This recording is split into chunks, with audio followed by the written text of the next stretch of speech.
امت پہ تیری آ کے عجب وقت پڑا ہے، وہ دین جو بڑی شان سے نکلا تھا وطن سے، پردیس میں وہ دین آج غریب الغربا ہے۔ فریاد ہے اے کشتی امت کے نگہباں، بیڑا یہ تباہی کے قریب آن لگا ہے۔ اور کیا خوبصورت جملے کہے تھے کہ نبی پاک صلی اللہ علیہ وسلم نے، حضور نے فرمایا تھا میرا مومن ایک جان کی طرح ہوتا ہے، ایک جان کی طرح ہوتا ہے، ایک کو تکلیف ہو جسم کے ایک حصے کو سارا حصہ پریشان ہوتا ہے۔ فرمایا یہ ایک مکان کی طرح ہے، ایک اینٹ دوسری اینٹ کو مضبوط کرتی ہے۔ فرمایا یہ مضبوط لوگ ہیں، یہ مضبوط لوگ۔ حضرت عمر فاروق کا زمانہ ہے، ایک آدمی نے سیری بھیج دی ایک گھر میں بطور تحفہ، قحط کا زمانہ تھا، گوشت ملتا نہیں تھا، جانور، ایک آدمی نے سیری بھیج دی ایک آدمی کے گھر میں۔ اس نے کیا کیا؟ اس نے اپنی بیوی سے کہا ہماری تو خیر ہے، ساتھ والا پڑوسی زیادہ غریب ہے، ادھر نہ بھیج دے، یہاں گندم امیر شہر کی ہوتی رہی خراب اور بچی کسی فقیر کی فاقوں سے مر گئی۔ کہا ساتھ والے پڑوسی کے گھر سے میں کئی دنوں سے بھوک کی آوازیں، وہاں بھیج دے۔ اس کے گھر گئی تو اس کی بیوی شوہر کو مشورہ دیتی ہے، کہتی ہے میرے بچے تو دلیر ہے، ساتھ والے کے چھوٹے ہیں، وہ گزارا نہیں، ادھر نہ بھیج دیں۔ ادھر گئی۔ ایک روایت ہے 7 گھر، ایک روایت ہے 21 گھر۔ 21 گھروں میں گھومتی ہوئی وہ سری پھر پہلے کے گھر میں آ گئی، اور پہلا صحابی کہنے لگا صرف تو نے ہی محمد کا کلمہ نہیں پڑھا، باقی 20 نے بھی پڑھا ہوا ہے، صرف تو نے ہی رسول اللہ سے یہ درس نہیں لیا، باقیوں نے بھی لیا ہے، اور صرف تیرے اندر ہی جذبہ احسار نہیں، تو ہی صرف مسلمانوں سے پیار نہیں کرتی، سارے ہی پیار کرتے ہیں۔ وہ سری پھر آ گئی ہے، اب کیا کرنا ہے؟ اب کیا کرنا ہے؟ امام نبوی نے لکھا ہے، وہ کہنے لگی کرنا کیا ہے؟ پکاؤں گی میں اور کھائیں گے 21 گھر، پھر بھی اکیلے نہیں کھائیں گے، پکاؤں گی میں اور کھائیں گے 21 گھروں کے مطابق شوربہ پکا، اور پھر برتن میں ڈال کے وہ بی بی ایک گھر کا دروازہ کھٹکھٹاتی ہے، کہتی ہے مصطفیٰ کے غلاموں نکلو باہر اور کھاؤ، اس لیے کہ جس نبی نے مجھے پیار کا حکم دیا اسی نے تمہیں بھی پیار کرنا سکھایا ہے، یہ رنگ چشم فلک نے سکھایا ہے۔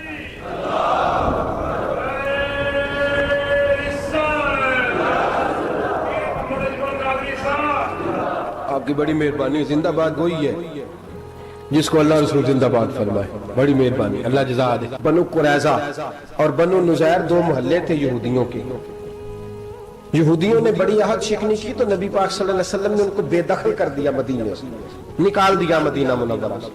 یہودی نکل گئے مدینہ طیبہ سے، تو جب وہ نکل کے جا رہے تھے تو ان کے مکان، ان کے باغ، ان کی جائیدادیں بچ گئیں۔ نبی پاک علیہ السلام نے انصار مدینہ کو پہلے بلایا، جاگ رہے ہیں نا آپ لوگ؟ پیسے آتے کسی کو برے لگتے ہیں، اب تو یہ بھی حلال حرام کی تمیز بھی اٹھتی جا رہی ہے۔ جائیداد، باغ، مال، علاقہ خالی ہوا ہے، وہ چلے گئے اور لوگ تو ڈھونڈتے پھرتے ہیں۔ اللہ خیر فرمائے، شاملہ جگہ ملتی نہیں اب شہروں میں، وہ کس کس نے نام کرا لی، کدھر گئی ہے کوئی خبر ہی نہیں، خالی جگہ پڑی ہے۔ میرے نبی پاک علیہ السلام نے پہلے انصار مدینہ کو بلایا، حضور نے فرمایا انصاریوں بہت بڑی جائیدادیں یہودیوں کی، بنو نذیر اور بنو قریظہ محلے خالی ہو گئے، میرا دل کرتا ہے وہ تمہیں دے دوں، اس لیے کہ تم نے اپنے مہاجر بھائیوں کے ساتھ بڑا تعاون کیا، جائیدادیں تم نے دے دی ہیں، مکانات دے دیے ہیں، بڑا کچھ تم نے دیا ہے، میرا دل کرتا ہے وہ تمہارے نام کر دوں۔ تو انصار مدینہ کیا کہنے لگے یا رسول اللہ دے تو ہم نے دیا ہے پر وہ بیچارے جھچکتے ہی رہتے ہیں، وہ جھچکتے ہی رہتے ہیں، کھول کے ہماری چیزیں استعمال نہیں کرتے۔ تو حضور ہم تو پہلے ہی انصار ہیں، ہمارے پاس بڑا کچھ ہے، آپ مہربانی فرمائیں وہ سارا کچھ مہاجروں کو دے دے مہاجرین کو ہمیں نہیں چاہیے۔ اب چلے گئے بات کر کے، میرے حبیب پاک نے مہاجروں کو بلا لیا، فرمایا بنو نذیر اور بنو قریظہ قبیلے کی جائیدادیں آئی ہیں، تمہارے پاس بظاہر جو چیزیں ہیں بھی وہ بھی انصار مدینہ کی ہیں، تو میرا یہ خیال ہے کہ وہ سارا کچھ تمہیں دے دیا جائے۔ ابو بکر صدیق رضی اللہ تعالیٰ عنہ کہنے لگے یا رسول اللہ صلی اللہ علیہ وسلم ہمارے انصار بھائیوں نے ہمارے لیے دل تک کھول دیے ہیں، حضور انہوں نے ہر چیز بانٹ کے ہمارے سامنے رکھ دی ہے، ہم اتنے خرد غرض ہیں کہ سارا کچھ لپیٹ جائیں۔ کہا حضور ہمارے پاس جو مکان ہے وہ ہے، ہم کاروبار کر رہے ہیں، تجارتیں کر رہے ہیں، مزدوریاں کر رہے ہیں، ہم انشاءاللہ اور بنا دیں گے، آپ یہ ہماری طرف سے ہمارے انصار بھائیوں کو گفٹ کر دیں گا۔ آپ انہیں دے دیں. میرے حبیب کی آنکھوں میں آنسو آ گئے.